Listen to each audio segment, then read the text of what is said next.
আজকের দিনটা কিন্তু শুরু হয়েছিল একদমই নর্মালি, বসে বসে আমরা চা খাচ্ছিলাম, আড্ডা দিচ্ছিলাম। তারপর দেখলাম সৌমি কাপড় জামা কেচে ফেললো, কারণ এখন মেঘলা, তাই তাড়াতাড়ি করে কাপড় জামা কাচ্ছে। বাট তারপর হঠাৎ করে আমাদের মাথায় কিছু একটা ভর করলো, মানে চায়ের সাথে কিছু একটা মেশানো ছিল, এরকম একটা ফিল হচ্ছে। তারপর মনে হলো যে আজ কুছ তুফানি করতে হবে। There's a million of those who won't let us be, but they're not gonna see me bleed, 'cause baby I got you. I've been beating. Good morning everyone. কোথাও একটা বেরিয়ে পড়েছি, সেটা তো তোমরা বুঝেই গেছো। কোথায় যাচ্ছি না যাচ্ছি সেগুলো তো ধীরে ধীরে তোমরা জানতে পারবে। আমরা যে সকালবেলা পুরো গেটে গেছি, তাই তো? একদম তাই। তো প্রথমে এখন যাচ্ছি কোথায়? তেলের ট্যাঙ্কি ভরতে। মাসের শেষ ছিল, তেলের ট্যাঙ্কিও খালি হয়ে গেছিল। তো মাস পড়ে গেছে, একে একটু খাওয়ার দাওয়ার কিছু দিতে হবে তো নাকি?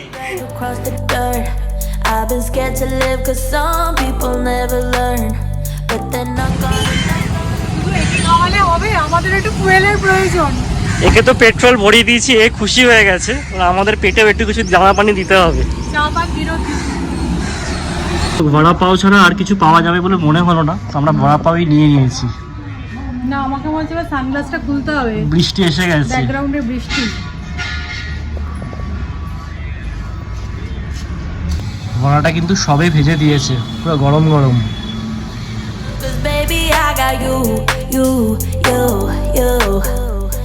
ব্রেকফাস্ট করে আমরা জার্নি স্টার্ট করে দিয়েছি। আমারও এত জোর খিদে পেয়ে গেছিল, অ্যাকচুয়ালি সকাল থেকে সবটা হজবরল হচ্ছে। তো আজকে কি হয়েছে তোমাদেরকে বলে, ট্রাস্ট মি, আমাদের কোনো প্ল্যান ছিল না, কিচ্ছু ছিল না। সকালবেলা উঠলাম, জামা কাপড় কাচলাম, তারপরে মনে হলো যে চাটা করি, আস্তে আস্তে দিনটাকে শুরু করবো। তারপরে সৌরভ চা খেতে খেতে বললো আজকে ওর নাকি অফিস হালকা, আজকে 4th of July আমেরিকার ইন্ডিপেন্ডেন্স ডে, তাই ওদিকে ছুটি। ঠিক আছে, আমারও কাজকর্ম কম, আর এই সময় না মনটা বড্ড ঘুরু ঘুরু করে। এত ভালো ওয়েদারটা, ভালো, আর টানা এক সপ্তাহ ধরে বৃষ্টি হয়েছে বলে না সিনারিটা পুরো চেঞ্জ হয়ে গেছে মহারাষ্ট্র। তোমাদের বলছিলাম না যে মানে বৃষ্টি হলে এখানে কিন্তু চেনা যায় না, এত ভালো লাগে। আর লাস্ট ইয়ারে আমাদের গাড়ি ছিল না, তো এই যে সাডেন প্ল্যান গুলো গাড়ি থাকলে কিন্তু মানে ভালো হয় আর কি। নয়তো আমরা কাউকে বলো, আগের বারে আমরা যেরকম করেছিলাম, মামুনি বাবা যখন এসেছিল তখন আমরা আগে থেকে বলে রেখেছিলাম, সেগুলোকে প্ল্যান করেই করতে হয়। গাড়ি থাকলে টুট বলতে টুট বেরিয়ে পড়া যায়। এক রাশ এই বগুনবিলা দেখে না লোভ সামলাতে পারলাম না, দাঁড়িয়ে একটা ছবি তুললাম। ইনস্টাগ্রামের জন্য একটা ফাটাফাটি ছবি এসেছে।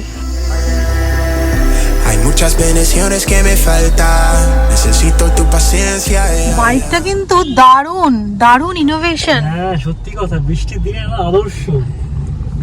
এটা ছবি তুলে রাখো।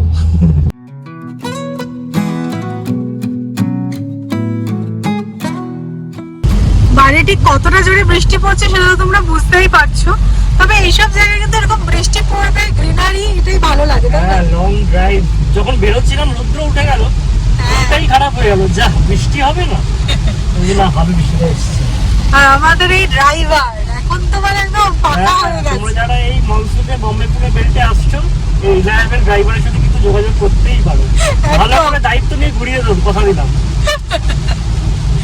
এটা হচ্ছে মুলশি সেলফি পয়েন্ট, ঠিক আছে? তো স্যার এখানে এসে ভিডিও আর সেলফি তুলতে এত ব্যস্ত হয়ে পড়েছে, ওদিকে করিয়ে না গেলেই হলো, তাই না? নেমে পড়ো। দেখেছো এখানে ভিড়, বিশাল ভিড় এখানে সেলফি তোলার জন্য। আজকে সোমবার না, ক্রাউডটা কিন্তু কলেজ গোয়িং। কলেজ কেটে এসছে নাকি? তুমি হচ্ছে দলছুট, আর বললাম না। কি মনে করছো? হ্যাঁ, স্কুল কলেজে পড়ো নাকি? স্যারের আজকে মাথাটা মোটামুটির মধ্যে খারাপ হয়ে গেছে, তবে না ভালোই। আমি এই সমস্ত মাথা খারাপ লোকেদের সাথ দিই মাঝে মাঝে, ভালোই লাগছে। আমরা এখন দাঁড়িয়ে আছি 4 সিজনস রিসর্টে। তোমাদের মনে আছে কিনা জানি না, লাস্ট ইয়ার যখন মা বাবা এসেছিল এখানে এসেছিলাম আমরা মুলশিতে বেড়াতে, আর 4 সিজনস রিসর্টে আমরা খাওয়া দাওয়া করেছিলাম। তো আজকে কি প্ল্যান আমরা সত্যিই জানি না। এক সেট জামা কাপড় নিয়ে নিয়েছি গাড়িতে, এইটুকুই বলতে পারি, আর সমস্ত ল্যাপটপ নিয়ে নিয়েছি। এবার সেদিনকেই বলেছিলাম, মানে 1 বছর আগে, যে এখানে এসে একদিন নাইট স্টে করার ইচ্ছা আছে। আর তার উপর এখানে খাওয়া দাওয়াটা কিন্তু অসাম ছিল, মাটনটা ফাটাফাটি, এখনো আমার মনে আছে, জিভে লেগে আছে। তো জানি না আজকে আমরা কি করব, পুরোটাই সাসপেন্স। তোমরাও সাসপেন্সের মধ্যে আছো, আমরাও তাই। ইচ্ছা আছে নাইট স্টে করার, বাট এখনো কিছু প্ল্যান করিনি, দেখা যাক কি হয়। বাট বৃষ্টিটা যেটা মুষলধারে হচ্ছিল সেটা কিন্তু একটু কমেছে, আর দারুণ লাগছে জায়গাটা। বেশ পাহাড়গুলো আছে, আর মেঘগুলো যেন একদম কাছে চলে এসেছে।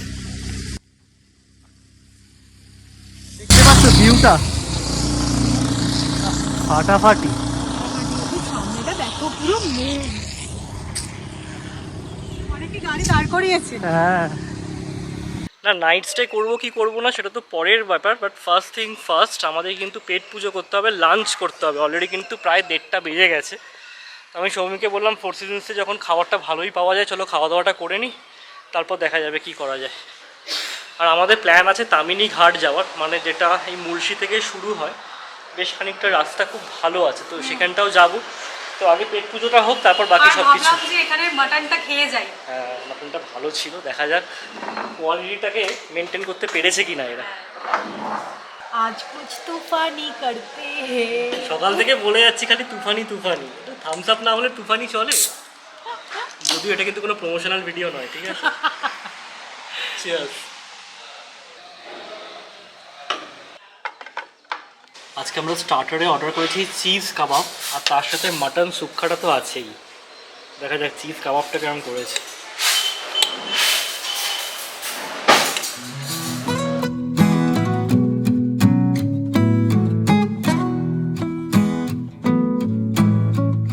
দেখা যাক মাটনটা কিরকম করেছে। আগের মতো ভীষণ সফট, দারুণ।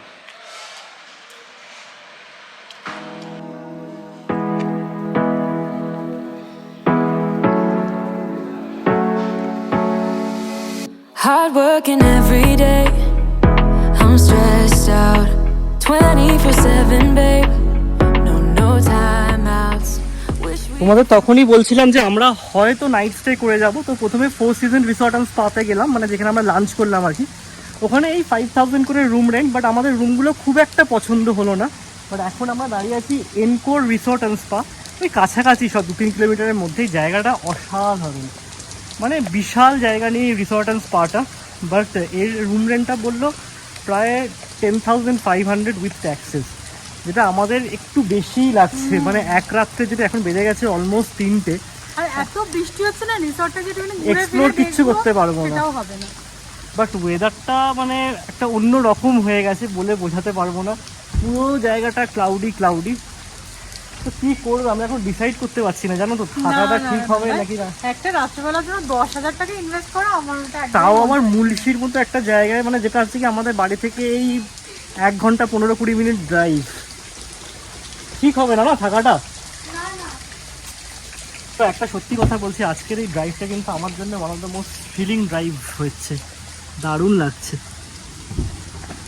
আমরা অ্যাকচুয়ালি ব্যাগ গুছিয়ে নিয়ে এসেছিলাম। মোটামুটি একটা মেন্টাল সেট আপ ছিল যে হ্যাঁ যদি ভালো কোনো রিসর্ট পাই মোটামুটি রেঞ্জের মধ্যে তো থেকে যাব। তো তাই জন্য আরও একটা রিসর্টে এসেছি আমি আর নাবিনী। এত বৃষ্টি হচ্ছে, আমি বললাম যে তুমি গিয়ে দেখে এসো, তারপরে আমাকে জানাও। তো সৌরভ বললো ফোন করে যে আমি যাচ্ছি দেখতে রুম, তুমি কি আসবে? আমি বলছি না তুমি দেখো, যদি হয় তাহলে আমি যাব। তো মানে দেখবে একটা কিছু প্ল্যান করে এসছো, মানে বাড়ি যেতে ইচ্ছা করছে না, কিন্তু 10,000 টাকাটা মানে আমার কাছে খুব মানে টু মাচ লাগছে, সিরিয়াসলি বলছি। তো তাই জন্য দেখা যাক কী করি, এখনও বুঝতে পারছি না কি করা উচিত। আর তার মধ্যে এত বৃষ্টি হচ্ছে, একটু যে বেরিয়ে এদিক ওদিক করবো সেটাও সম্ভব নয়।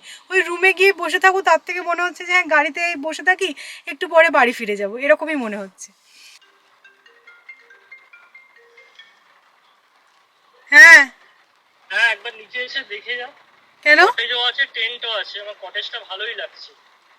ঠিক আছে, ঠিকঠাক। হ্যাঁ ঠিকঠাক, আমার তো ঠিকঠাক লাগছে। কি বলছো বলো? দেখো এসো, তুমি এসে ডিসাইড করো। হচ্ছে সত্যি কথা। Oh, I wanna see ya. Now I'm ready to be hurt again.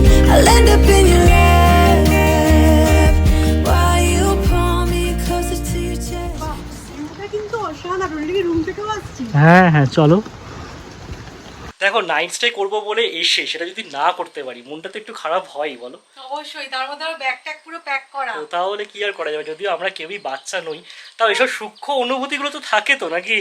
অবশ্যই। তো যাই হোক, নাইট স্টে আমরা করছি। রুম আমার পেছনে, রুমটা তো ঠিক আছে, কেননা আমাদের জীবনে আমরা যেখানেই বেড়াতে যাই না কেন রুমের থেকে বেশি ইম্পর্টেন্ট হয় ভিউ। তো আমরা এখন দাঁড়িয়ে আছি ঠিক মুলশি লেকের সামনে। আমরা যে রিসর্টটা পেয়ে গেছি, অ্যাক্সিডেন্টালি পেয়ে গেছি, কারণ আমরা মন মরা হয়ে ফিরেই যাচ্ছিলাম। লাস্ট যখন সৌরভ এসে ঠিক আছে তুমি একা যাও, মানে সৌমির কোনো ইন্টারেস্ট নেই, কারণ ও পুরো ধরেই নিয়েছে যে আমরা নাইট স্টে করবো না, বাড়ি ফেরত যেতে হবে, বাড়ি গিয়ে কি রান্না করবো ও সেটা ভাবছিল। সেখান থেকে মোটটা জীবনের কোথায় চলে এলো বুঝতে পারছো। ভিউটা তো জাস্ট অসাধারণ। মানে এটা হচ্ছে মুলশি লেক, আর মানে আনইন্টারাপ্টেড ভিউ। আর উপরের আকাশটা তোমরা হয়তো দেখতে পাচ্ছ না, but I will take responsibility, তোমরা ভালো করে বুঝতে পারো। মেঘগুলো এত সুন্দর ভেসে যাচ্ছে, দারুণ লাগছে। আর এটা একটা ছোটখাটো বারান্দা। হ্যাঁ, বারান্দা তো বলাই যেতে পারে। এখানে একটা টেবিল রয়েছে। রুম টু তোমাদের সাথে পরে শেয়ার করছি, ফার্স্ট এই ভিউটা এনজয় করো। You said put us on hold, let us stop for a minute instead of running. You've always known. SS ফ্যামিলির প্রো অ্যাক্টিভ মেম্বার এখন তোমাদের সাথে রুম ট্যুর শেয়ার করতে চলেছে। একদম, আমরা এখন আছি বাসো রিসর্টে। এটা অ্যাকচুয়ালি মুলশি রোডের ওপরই, আর মুসুলধারে বৃষ্টি নেমেছে, আর বাইরেটা দেখো পুরো সাদা করে গেছে। তো এটার থেকে যে ভিউটা অসাধারণ সেটা তোমরা বুঝতেই পারছো। আর আমরা বুক করেছি আজকে কটেজ। এখানে দু রকমের রুম আছে, একটা কটেজ, একটা টেন্ট। টেন্টে আমরা আগে থেকেছি বলে এবার কটেজটাই বুক করলাম। আর এখন আমি দাঁড়িয়ে আছি, এটা কি বলে ব্যালকনি কাম প্যাটিও বলতে পারো। একটা বেশ বড় পাথরের টেবিল আছে, যেখানে বসে আমরা এক্ষুনি চা পান করবো, চায়ের একটা প্রয়োজন হয়ে পড়েছে। আর এটা হচ্ছে যে রুমটা কিন্তু বিশাল বড়, মানে রীতিমতো আমি আর সৌমি এখানে কিন্তু ক্রিকেট খেলতে পারি। এটা সেটা উপর মানে প্ল্যাটফর্ম মতো করা আছে, এটা খুব ভালো লেগেছে। আর এই এরিয়াটা দেখো, এখানে দুখানা খাটিয়া পাতা আছে, এখান থেকে ভিউটা সেম মুলশি লেকে। এখানে কিন্তু গ্রুপে আসলে খুব মজা হবে। এখানে মানে সন্ধ্যেকালীন আড্ডাটা পুরো জমে যাবে। যদি এখানে 6-7 জন 8 জন মিলে আসে, দুটো রুম বুক করে থাকতে পারে, দারুণ এনজয় করবে। তো যাই হোক, রুম তো ভালোই। উল্টো দিকে আছে কি বড় বেড, কিং সাইজ বেড। এখানে একটা বিশাল বড় মিরর আছে, তার সাথে একটা ড্রেসিং ইউনিট টাইপের। বাট আমার মনে হয়েছে কটেজের সবচেয়ে বড় অ্যাট্রাকশন হচ্ছে কি বাথরুম। আমারও সেটাই মনে হয়েছে। বাথরুমটাতে লাইট ভীষণই কম, আমি জানি না তোমরা কতটা দেখতে পারবে, বাট এখানে একটা বিশাল বড় বাথটব আছে। এই সেই কিরকম সে হরপ্পা মঞ্জুদরের মতো লাগছে। সোনা বাথ নেবো আমরা, এটা একটা মনে হচ্ছে, তাই না? এক্স্যাক্টলি। এখানে দেখো তামার সমস্ত জিনিসপত্র আছে যেগুলোতে স্নান করার জন্য, দারুণ লাগছে। এখানে কালকে সকালে স্নানটা করেই যাবো। আজকে সকালে কি আমরা স্নান করে বেরিয়েছিলাম? চলে এসো অবশ্যই। যাই হোক, this is our room for tonight. আমাদের তো ভীষণ ভালো লেগেছে। আমরা যেন এরকমটাই খুঁজছিলাম, ভিউটা ভালো হবে, আর হ্যাঁ একটু কমফোর্টেবল তো হতেই হবে। তো আমরা এখন চাটা খাই, একটু মুড়ি তেলে ভাজা হলে ভালো হতো না? হ্যাঁ, আলুর চপ গরম গরম। এখানে দাঁড়িয়ে বৃষ্টিটা দেখতে দেখতেই না সময় কেটে যাবে। সুকান্তর মতো কবিতা না বেরোলেও সময়টা কেটে যাবে। না, কালকে সকালে আমি একটু বেটার ওয়েদার এক্সপেক্ট করছি সৌরভ, অ্যাটলিস্ট কয়েকটা ছবি তুলতে হবে। না, ইন্টারেস্টিং ফ্যাক্ট হচ্ছে কি, আমাদের যেখানে থাকি ধরো পুনের মেন সিটির কাছাকাছি, সেখানে কিন্তু এতটা বৃষ্টি হচ্ছে না। এখানে আমি একজনকে জিজ্ঞাসা করলাম, সে বলল না লাস্ট 15 ডেজ ধরে এরকমই বৃষ্টি হয়ে যাচ্ছে। But if we stop running, that will be done. I wish you knew. সকাল থেকেই বলছি এটা একদম সাডেন প্ল্যান, তো কিচ্ছু গোছানো ছিল না, হাতের সামনে যা পেয়েছে নিয়ে নিয়েছি। তো বিশ্বাস করো আমি ফেস ওয়াশটা পর্যন্ত আনি, এটা ওয়েট টিস্যু আনিনি। মানে কীভাবে আমি সার্ভাইভ করছি তোমাদের বলছি। ওরা একটা বডি ওয়াশ দিয়েছিল, সেটা দিয়ে একটুখানি পরিষ্কার করলাম মুখটা, মানে কেমন চিপচিপ করছিল। তো যাই হোক, মেয়েদের নামে বদনাম হয় সেটা তো জানা কথা, যে মেয়েরা নাকি কোথাও ঘুরতে গেলে প্রচুর কিছু প্যাকিং করে। স্যার একদিনের জন্য এসেছেন, দুটো টি শার্ট নিয়ে এসেছেন, একটা রাত্রেবেলা পরে শুভ, একটা কালকে পরে বেরিয়ে যাবো। আমি সেটাই প্ল্যান করে দুটো নিয়ে এসেছি। আমি প্ল্যানিংটা ভালো করেছি, সেটা বলো। এক্স্যাক্টলি। আমি এনেছি না, আমি একটা এনেছি। রাত্রেবেলা পরে সবার জন্য এনেছো না? রাত্রে ম্যাক্সি, সেটা পরে আমি ঘুরবো। যাই হোক, আমার টি শার্টটা গেছে ভিজে, স্যারের টি শার্ট নিয়েছে। এই যে বুঝতে পারছো তো, আমাকেই বস্ত্রদান করতে হলো। আমি একটা ড্রেস নিয়েছি, বৃষ্টির মধ্যে আমার ড্রেসটা পরতে ইচ্ছা করছে না, তো কি আর করা যাবে। তুমি কি এক সপ্তাহের জন্য না, যা ভিউ আছে মনে হচ্ছে আমি এখানে থেকে যাবো। এখানে বসে বেশ অফিসের কাজকর্ম করে থাকবো, ওয়াইফাইও আছে, কোনো প্রবলেম নেই। এক্স্যাক্টলি। এই এটা তো ইন্টারেস্টিং। আর ভাগ্যিস আমরা 10,000 টাকার রুমটা নিই, কেননা সামনে দেখো ভিউটা ভালো, লেকের ভিউ। বাট এখন যেহেতু এতটাই বৃষ্টি হচ্ছে না, কিছু দেখা যাচ্ছে না। মানে তুমি যেখান থেকেই দেখো না কেন সব সেম লাগে। তো যাই হোক, তোমাদেরকে বলা হয়নি এই রুমটা আমাদের পড়েছে এই 5,000 মতো এক রাত্রের জন্য। There is only one of you, only one of me. There's a million of those who won't let us be. they're not gonna see me bleed. 'Cause baby, I got you. I've been beaten to last 3-4 ঘন্টা ধরে কিন্তু constantly বৃষ্টিটা হয়ে চলেছে। সকালের দিকে না হচ্ছিল, থামছিল, এরকম একটা ব্যাপার ছিল, বাট এখন আর থামার নামগন্ধ নেই। যে বয়টা আমাদের রুম দেখাতে এনেছিল সে বললো যে আগস্ট সেপ্টেম্বর মাসে নাকি লেকটা একদম এত অব্দি চলে আসে। মানে কি ভয়ঙ্কর ব্যাপারটা হয়, তাই না? আমার তো মাথায় এখন চিন্তা ঢুকে গেছে যে কাল সকালে কি হতে চলেছে।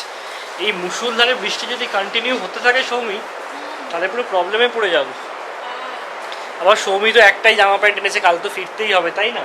এক্স্যাক্টলি, কালকে ফিরতেই হবে, অন্য কিছু নয়। না আমার এই রুমটা কিন্তু খুব ভালো লেগেছে, এই স্পেশালি জায়গাটা আমার খুব ভালো লাগে। ল্যাপটপে কাজ করছি আর বাইরে মুষলধারে বৃষ্টি হচ্ছে। পুনেতে এই বৃষ্টিটা হচ্ছে না, একদমই নয়, দারুণ লাগছে, ভালো লাগছে। আর অ্যাম্বিয়েন্সটা খুব ভালো লাগছে। আস্তে আস্তে সন্ধে হয়ে যাচ্ছে, এখন বেজে গেছে প্রায় 5:30 পৌনে 6টা। আমার এই স্টেকেশন ব্যাপারটা কিন্তু খুব ভালো লাগে, মানে রোজ নামচা থেকে একটু আলাদা। মানে কালকে সকালবেলা অন্য একটা বেডে ঘুম থেকে উঠবো, এটা ভাবলেই খুব ভালো লাগে। তবে এখানে আমরা ভাবছিলাম যে কোটা ফ্যাক্টরি দেখবো, ওটা আমরা নেটফ্লিক্সের সিরিজটা শুরু করেছি গত পরশুদিন, বাট নেটের অবস্থা খুব একটা ভালো নয়। কেমন একটা মেরুন আইল্যান্ডে বসে আছি মনে হচ্ছে, সব কিছুতে কাটফাট হয়ে গেছে, এরকম একটা ব্যাপার। সৌরভ কিন্তু সকালেই ওর তুফানিটা শেষ করে ফেলেছি, আমারটা বেঁচে আছে। একটু ভাগ পাবো না নাকি? না একদমই নয়, সরি। এখানে এখন 7:30 বেজেছে, এখনো দেখো অল্প অল্প আলো আছে, আর বাইরে কন্টিনিউয়াসলি বৃষ্টি, যেটা তোমরা আওয়াজটা নিশ্চয়ই পাচ্ছ। আমার মনে হয় আজকে আমরা সব থেকে আর্লি ডিনার করছি। 9:30 বেজেছে, ডিনার সার্ভ হয়ে গেছে। তো কি অর্ডার করেছি তোমাদেরকে বলিনি। ফ্রেঞ্চ ফ্রাইজ আছে, জিরা রাইস আছে, আর এটা হচ্ছে চিকেন কোলাপুরি, আর 2টো রুটি নেওয়া হয়েছে, আর তুফানি তো বানতা হ্যায়। আজকে আমরা থামস আপ ছাড়া আমরা চলছি না। তবে সকালটা যতটা ভালো, এই টাইমটা কিন্তু ভীষণ বোরিং, মানে ফুটফুট করছে অন্ধকার। এক্স্যাক্টলি, দেখো বাইরেটা কিচ্ছু দেখা যাচ্ছে না, শুধু এখানে একটা টিম টিম করে আলো জ্বলছে, কিসের জন্য জানি না। তার মধ্যে ইন্টারনেট নেই, যা বৃষ্টি হচ্ছে বলছে সার্ভার ডাউন। এটা চিকেন কোলাপুরি, দেখো লঙ্কা সাইজটা, কোলাপুরি লঙ্কা দেওয়া, যা স্পাইসি হবে না, এটা হেভি স্পাইসি হয়। চলো আমরা সার্ভ করে নিই। বাইরে কোথাও একটা ফাংশন হচ্ছে, হাম্মা হাম্মা, আর এদিকে ব্যাঙের গ্যাঙোর গ্যাং। ভালো কিন্তু ব্যাপারটা মিলেছে না, হাম্মা হাম্মা গ্যাঙোর gang.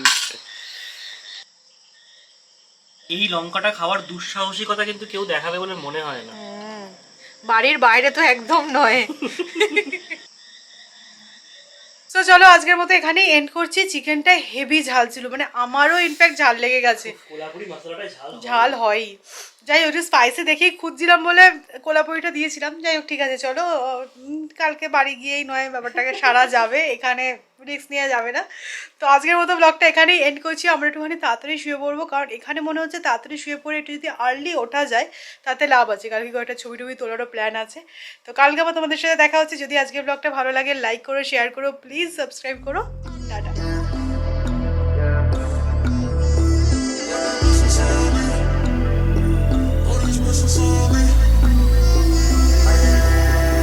Hay muchas bendiciones que me faltan.